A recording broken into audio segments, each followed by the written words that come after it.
TMT news 24 में आपका स्वागत है। आप देख रहे हैं टीएमटी न्यूज 24। भारत में तोप और बारूद का इस्तेमाल सबसे पहले 16वीं शताब्दी में किया गया था। लेकिन क्या आपको मालूम है कि तोपों का इतिहास 800 साल से भी ज्यादा पुराना है।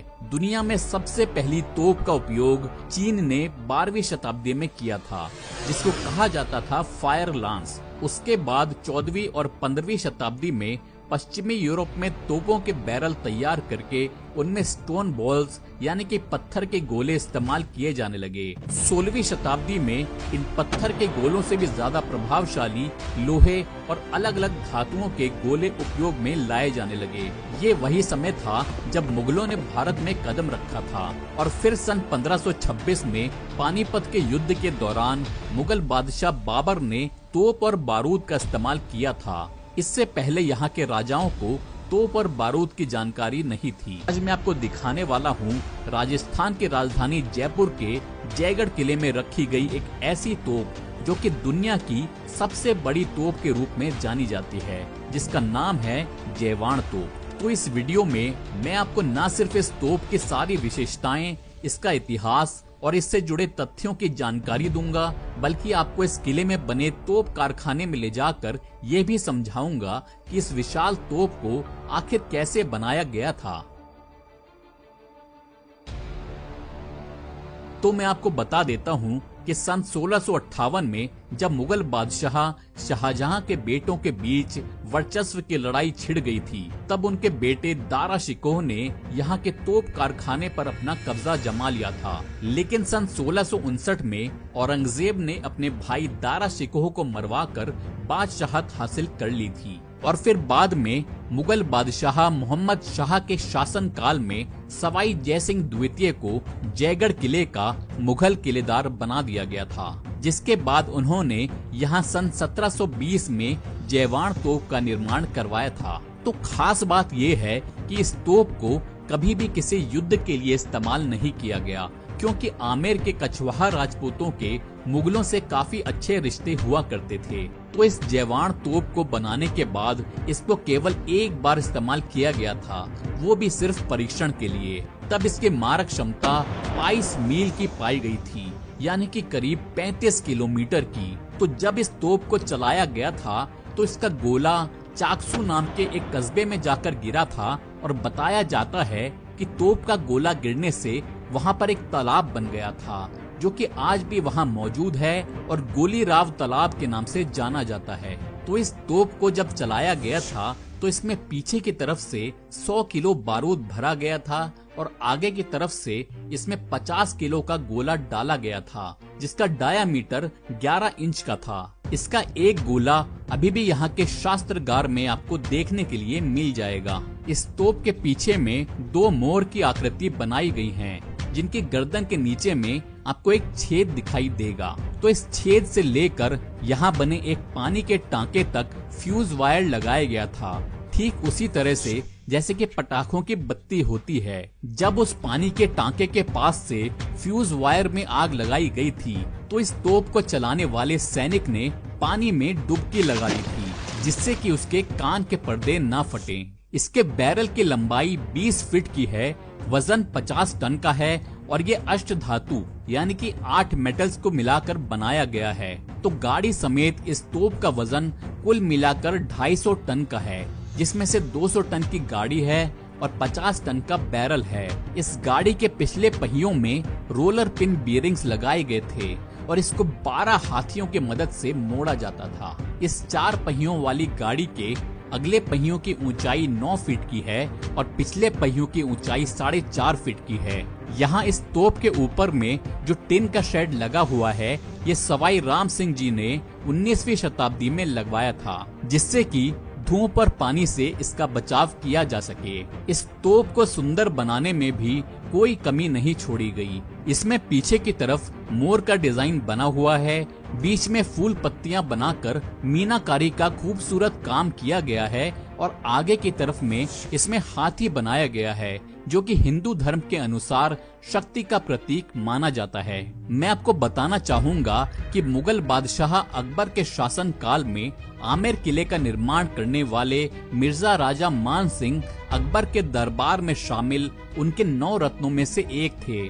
उस समय राजा मान सिंह अकबर की तरफ से लड़ाइयां लड़ा करते थे और जीते हुए खजाने को इस जयगढ़ किले में सुरक्षित रूप से रखा करते थे। सन 1581 में अकबर ने राजा मान सिंह को युद्ध लड़ने के लिए काबुल भेजा और फिर मान सिंह काबुल गए और उन्होंने वहां कई युद्ध जीते और यही नहीं बल्कि उन्होंने वहां पर तोप बनाने की कला भी सीखी। तो लगभग 4 सालों तक काबुल में रहने के बाद वो वहीं के कारीगरों को यहाँ लेकर आए, जिनके मदद से उन्होंने इस जयगढ़ किले के परिसर में साल 1585 में एक कैनन फाउंड्री यानी कि तोप कारखाना बनवाया था। तो मैं आपको ये बताना चाहूंगा कि ना सिर्फ जयवाण तोप बल्कि इस किले में रखी गई सारी तोपें यहीं के तोप कारखाने में बनाई गई थी। और आश्चर्य की बात यह है कि इनको केवल 1 दिन में ही तैयार कर लिया जाता था। तो आइए चलते हैं यहाँ के तोप कारखाने यानी कि कैनन फाउंड्री के अंदर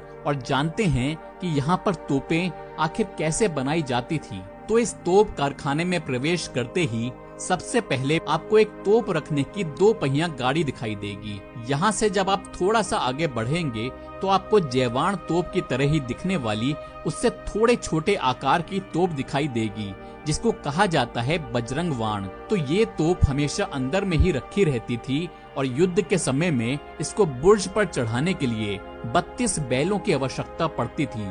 तो मैं आपको ये बताना चाहूंगा कि इस किले के आसपास काफी सारी कच्चे लोहे की खदान होने की वजह से मुगल बादशाह शाहजहां के शासन काल में इस तोप कारखाने को दुनिया के सबसे कुशल तोप कारखानों में से एक माना जाता था।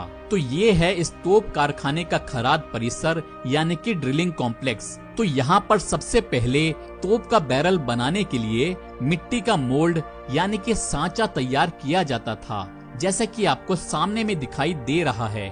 तो मोल्ड तैयार होने के बाद उसको लोहे की पत्तियों से बांधकर आगे बनी भट्टी यानी कि फर्नेस में ले जाया जाता था। तो आइए पहले यहाँ बनी भट्टी का उपयोग समझ लेते हैं, फिर आगे की प्रक्रिया आपको वापस यहीं पर आकर समझाता हूँ। तो ये इस तोप कारखाने की भट्टी है और इसके ऊपर में आपको दोनों तरफ में जो छोटे छोटे छेद नजर आ रहे हैं, इनके पीछे में एक टैंक है जिसमें अष्ट धातु यानी कि 8 धातुओं को मिलाकर उनका गर्म घोल भरा जाता था। तो अभी मैंने आपको जो मिट्टी का मोल्ड दिखाया था उसको इस भट्टी में खड़ा कर दिया जाता था और ऊपर बने इन छेदों से अष्ट धातु का गर्म घोल इस मोल्ड पर गिराकर इस भट्टी में ठोस बैरल तैयार कर लिया जाता था। ठोस बैरल तैयार हो जाने के बाद उसको खराद परिसर में सुराख करने के लिए ले जाया जाता था। और ये कैसे किया जाता था मैं आपको खराद परिसर में ले जाकर ही समझाता हूँ। तो इस खराद परिसर में आप देखेंगे कि इस कमरे में 4 लकड़ी के डंडे लगे हैं, जिनको 4 जोड़ी बैलों की मदद से घुमाया जाता था। ये लकड़ी के डंडे इस कमरे के नीचे बनाए गए एक गियर सिस्टम से जुड़े हैं, जिसमें कि 2 वर्टिकल और एक काफी बड़ा हॉरिजॉन्टल व्हील लगाया गया है। जब बैलों द्वारा इन लकड़ी के डंडों को घुमाया जाता था तो सबसे पहले बड़ा हॉरिजॉन्टल व्हील घूमता था। हॉरिजॉन्टल व्हील फिर नीचे लगे दोनों वर्टिकल व्हील्स को घुमाता था, जो कि एक लकड़ी की शाफ्ट से आपस में जुड़े हैं। सबसे आखिरी में तीसरा व्हील इस सामने लगे चौथे व्हील को घुमाया करता था और इस चौथे व्हील में एक सॉकेट लगाया गया है, जिसमें अलग अलग आकार के कटर्स फिट किए गए हैं। तो गोले की आकार के अनुसार इनमें कटर लगाकर ठोस बैरल में सुराख कर लिया जाता था। तो इस प्रकार से यहाँ पर तोप का बैरल तैयार किया जाता था, जिसको तोप गाड़ी पर रखकर इस्तेमाल किया जाता था। तो आइए अब आपको इस कारखाने में इस्तेमाल किए जाने वाले उस जमाने के औजार दिखाता हूँ। सबसे पहले आपको यहाँ पर भट्टी में उपयोग में लाए जाने वाले ये औजार दिखाई देंगे। यहाँ पर ये जो सारे औजार आपको दिखाई दे रहे हैं, इन सभी को लोहार खाने यानी कि ब्लैक स्मिथ वर्कशॉप में इस्तेमाल किया जाता था। यहाँ पर आप देखेंगे कि बढ़ई यानी कि कारपेंटर के औजार रखे गए हैं और इसी के बगल में कुछ मोटी मोटी रस्सियां भी दिखाई दे रही हैं, जो कि यहाँ बनी भारी भरकम तोपों को खींचकर उनकी दिशा बदलने के उपयोग में लाई जाती थी। यहाँ पर आप देखेंगे कि उसी खराद मशीन का छोटा सा मॉडल बना हुआ है जो कि मैंने आपको थोड़ी देर पहले दिखाई थी। तो जो खराद मशीन मैंने आपको दिखाई थी उसमें कमरों के नीचे बने होने की वजह से जो 3 हॉरिजॉन्टल और वर्टिकल व्हील आपको नहीं दिखाई दे रहे थे वो इस मॉडल में काफी बेहतर रूप से दिखाई दे रहे हैं। तो आप चाहें तो इस किले का शास्त्रागार भी देख सकते हैं जहां पर आपको तरह तरह की तोप और उस जमाने में इस्तेमाल किए जाने वाले हथियार भी देखने के लिए मिल जाएंगे। तो ये थी जयगढ़ किले की प्रसिद्ध जयवाण तोप, इसको बनाने की प्रक्रिया से जुड़ी सारी जानकारी और यहाँ रखे गए तोप बनाने के इस्तेमाल में लाए जाने वाले औजार।